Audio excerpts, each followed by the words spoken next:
Hello students, in the present lecture of Indian Penal Code, I am going to discuss with you 4 sections of Indian Penal Code, and they are section number 67, 68, 69 and 70. Out of which section number 67 deals with the imprisonment for non-payment of fine when the offence is punishable with fine only. Section 68 of Indian Penal Code deals with the provision in relation to imprisonment to terminate on payment of fine. Section number 69 of Indian Penal Code deals with the provision that termination of imprisonment will be taken effect on payment of proportional part of fine.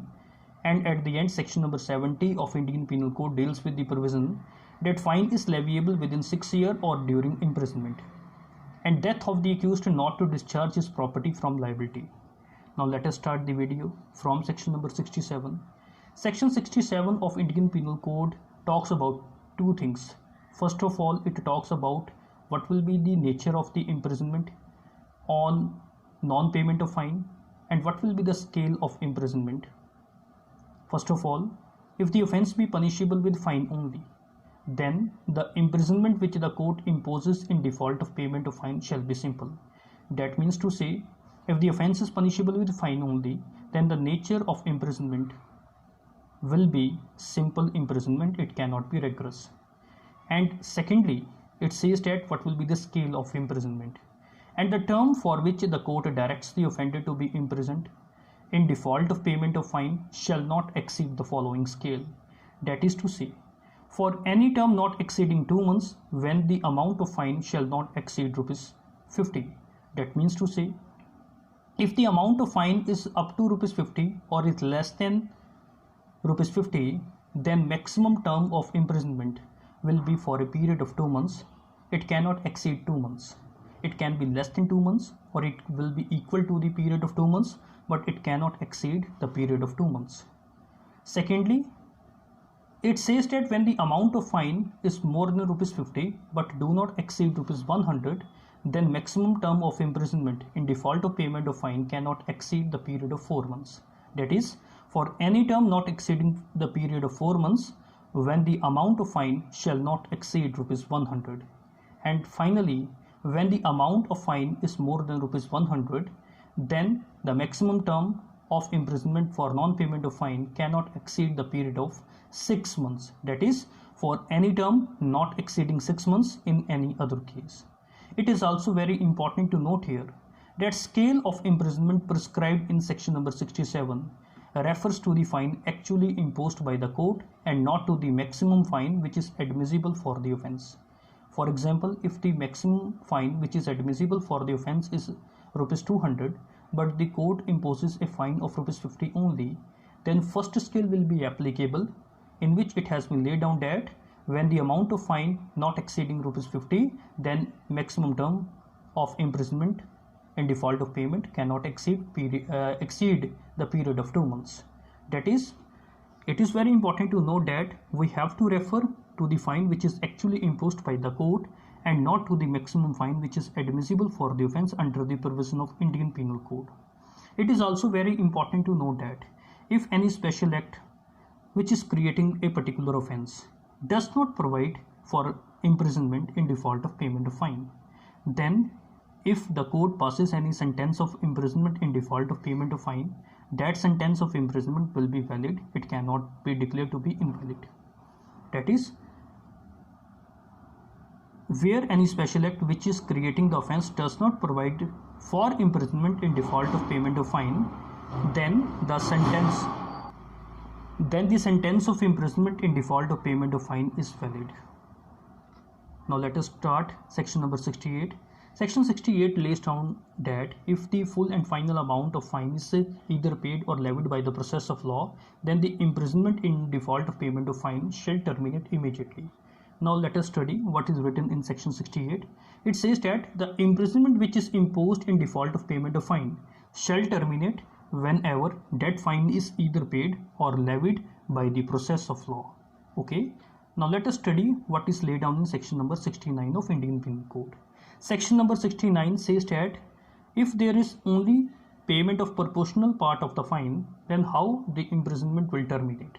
It says that if before the expiration of the term of the imprisonment which is fixed in default of payment of fine, such a proportion of fine be paid or levied that is still unpaid, then the imprisonment shall terminate.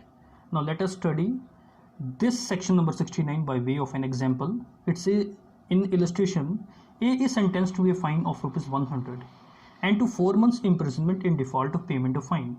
Now let us suppose he has not paid the fine and he has been sentenced to jail in default of payment of fine, and after sending him the jail, rupees 100 has been paid on his behalf. Then he will be immediately discharged from the jail because full and final amount has been paid on behalf of A. But if rupees 75,000 of the fine be paid or levied, and that has been paid or levied before the expiration of 1 month of imprisonment, then first of all A will have to be stayed in jail for a first period of first month, and he will be discharged as soon as the first month of imprisonment has expired. But if rupees 75,000 be paid or levied at the time of expiration of the first month, it is very important, the fine of rupees 75,000 be paid or levied at the time of expiration of the first month or at any time while A continues in imprisonment after the first month, then A will be immediately discharged from the jail. But if rupees 50 of the fine be paid or levied before the expiration of 2 months of imprisonment, then A will be discharged as soon as 2 months imprisonment will be completed. But if rupees 50 be paid or levied at the time of expiration of those 2 months, okay, he has paid the fine of rupees 50 after the expiration of the period of 2 months or at any time after 2 months while A continues in imprisonment, then A will be immediately discharged. So this is something about section number 69. Now the last section of this lecture is section number 70.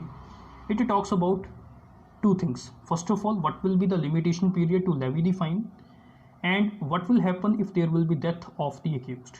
First of all, it says that fine is leviable within 6 years or during imprisonment, and death of the accused not to discharge property from liability. What is laid down in section 70? The fine or any part thereof which remains unpaid may be levied at any time within 6 years after the passing of the sentence. And if under the sentence the offender be liable to imprisonment for a longer period than 6 years. It is very important. If under the sentence the offender be liable to imprisonment for a longer period than 6 years, then at any time previous to the expiration of that period. That means to say,